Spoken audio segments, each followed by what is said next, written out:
Hi, Sandra Wallace, the OCD coach. For those of you who are watching for the first time this mini series session, this is session 3, so be sure to go back and watch session 2 and session 1, and this will probably make a lot more sense. Also, feel free to share this with anybody you think that would benefit from learning more about the topic of OCD. And today we're going to get into the number 1 treatment modality used for OCD. Also, I use this cognitive behavior therapy technique with people living with anxiety and also depression. It works very, very well for all 3 types of disorders. So today I'm going to talk about CBT, cognitive behavior therapy. As I mentioned last session at the end, it's the number 1 gold treatment therapy out there today. And it was developed in the 70s, and it still is just as effective today as it was back in the 70s.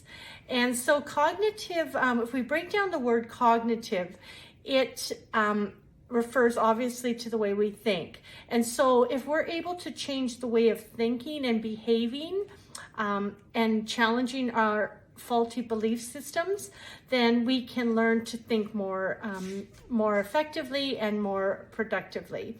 So by changing the way you think and behave and the unfaulty and unhelpful way of thinking, we can learn patterns of, we can learn to identify our patterns of improper, ineffective behavior.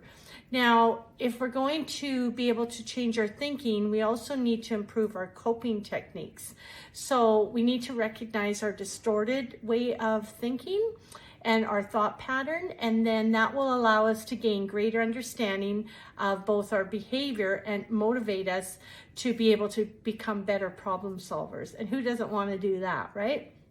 It will also give us confidence to know that we can think differently, because a lot of us, it's been embedded in us for a long time to think negatively, not only about ourselves possibly, but about the outside world and our interpretation of what goes on in our reality. Sometimes we go right to the negative thinking patterns. So when I'm working one-on-one with individuals, I like to teach them and challenge them on their faulty belief systems. So I learned to change my thoughts and my emotions, and as a result, it changes my behavior. So when we change our behavior, we start to be able to face our fears, and we also are able to develop better coping skills. So CBT is effective for all of those things I mentioned. So in summary, really, cognitive behavior therapy, if we can change the way we think and perceive our world, we can change our behavior as a result. And that in itself is therapeutic. So how do we do that? Well, there's a series of things that we need to do for that to take place, and it doesn't happen overnight. It's a long process, and we have to retrain our brain. Just like our brain living with OCD has for many years given us false alarm systems. And so for an example, when we feel impending doom, or we have this distorted thinking pattern, we automatically, our brain tells us that something is wrong, and we have to immediately respond. But with CBT, if you're able to identify the faulty thinking that goes on in the brain, then we are able to change how we respond to it. Because keep in mind, the brain can only be thinking and focusing on one thing at a time. So let's make that one thing a positive thing. So over time, we challenge our faulty belief systems, and I have my clients write down what their belief system is, how much they believe that's happening in their life, or their thoughts, or what they are describing in writing. And then we look at it from a more realistic point of view. So there's the belief that you feel is really strong, and then realistically, do you really think that is going to happen or take place, depending on the context, content of what they're writing about. So it's an opportunity for us to kind of take a step back and look at our belief system from a more objective point of view. So within CBT, there's the number 1 treatment technique called exposure response prevention, ERP. Now, this technique is intended to expose ourselves to the fears that we're having. So the obsessions that we talked about in the first and second sessions, now we are going to implement and put it into practice. So by confronting our fears, we are able to face the fear without doing the typical compulsion that we talked about last time. So exposure is the E and the RP is response prevention. We're no longer going to do the compulsion or ritual. Remember, those words are interchangeably used. We're not going to do the compulsion anymore. We're going to sit in the fear. Oh, that's scary. That's really scary. I remember when Dr. Rowan told me I had to face my fears and there was no way around fear but through fear. I was terrified.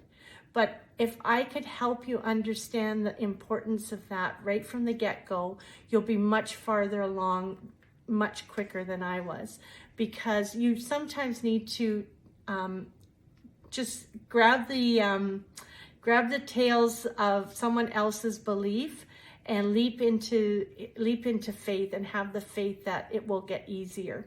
So when we're talking about exposures, we may expose ourselves to an image, we may expose ourselves to an object, a situation, and or a thought, depending what your obsessions are.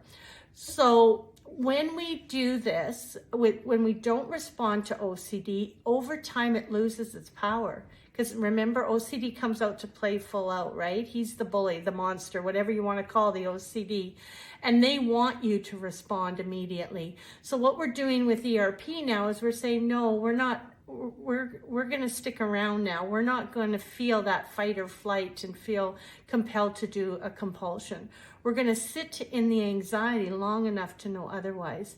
Now, we really need to understand that regardless of the type of OCD you have, remember last session we talked about contamination, hit and run, intrusive, scrupulosity, the list went on and on. It doesn't matter what type of OCD you're living with. It's more important that we address the emotion and the anxiety that's brought on by that particular obsession. And then we can start challenging it and facing OCD and saying, we are not going to back down, no longer. And what happens over time when you do that is OCD starts to lose its power. And your body and your brain are not responding in the typical way anymore. It's lightened up the anxiety-provoking situation as you do it over a period of time. Now, right now, for many of you, your alarm system is probably going off. You've got this faulty alarm system that's telling you to do something, do a compulsion to alleviate the anxiety. It's like your smoke detector going off in your house and there's no fire. That's exactly what our brain is doing with OCD. It sets it off, but we need to realize that we do not have to respond to it. And so even though the thoughts are really distressing, I get that. I've been there, done that many times, many times over. Once we stop resisting, the anxiety will slowly go down. And that's what we refer to as habituation. And so OCD is kind of interesting when you think about all the different ways it will come into our life. I always say it'll come through the front door, the back door, through the attic, through the side doors, wherever it can come in and try to disrupt our life. So with CBT and ERP, we learn a way to be able to start challenging and facing it head on. But that has to happen over a gradual period of time. So what I love about my coaching techniques with individuals is it's not a cookie cutter system. I specifically make tailor-made programs based on each person's needs. And we build a hierarchy, and over time we start to challenge and face the obsessions over a period of time. And we rate the anxiety levels, so we do it gradually. So it's not something that's done intensely, and we have to do it based on the person's comfort level. So when we talk about ERP, the next session I'm going to get into what that looks like, how to create our tailor-made program. But I want you to know that CBT and ERP, it does work, and that there are two main types of ERP: in vivo, which is real life exposure. So you're facing, like I said, the object situation in a real life scenario. So say, for example, you can't go out to the mall. We find ways for you to get back out into that environment gradually. And then there's the imaginary exposure. So when I talked last session about hit and run, we can't go out and hit pedestrians to just do exposure, right? So we have to be creative. So I have used mannequins and hit mannequins so that you feel the impact of what that feels like, the sound, the sensation. I also use a lot of imaginary scripts on a loop tape or on a person's cell phone where they describe the event happening, and they definitely have to bring in the emotions and all the emotions into play in this script as if it's happening in real life. And so that script has to be a good 5 to 7 minutes in duration for it to be impactful, and a person has to listen to it over and over so that habituation can take place. And next session I'm going to talk about habituation, what it is, and the things that are required for you to be able to desensitize and habituate from your obsessions. So stay tuned for session 4. It'll be really interesting as we break it down. How do we actually put this into practice? I'll meet you there.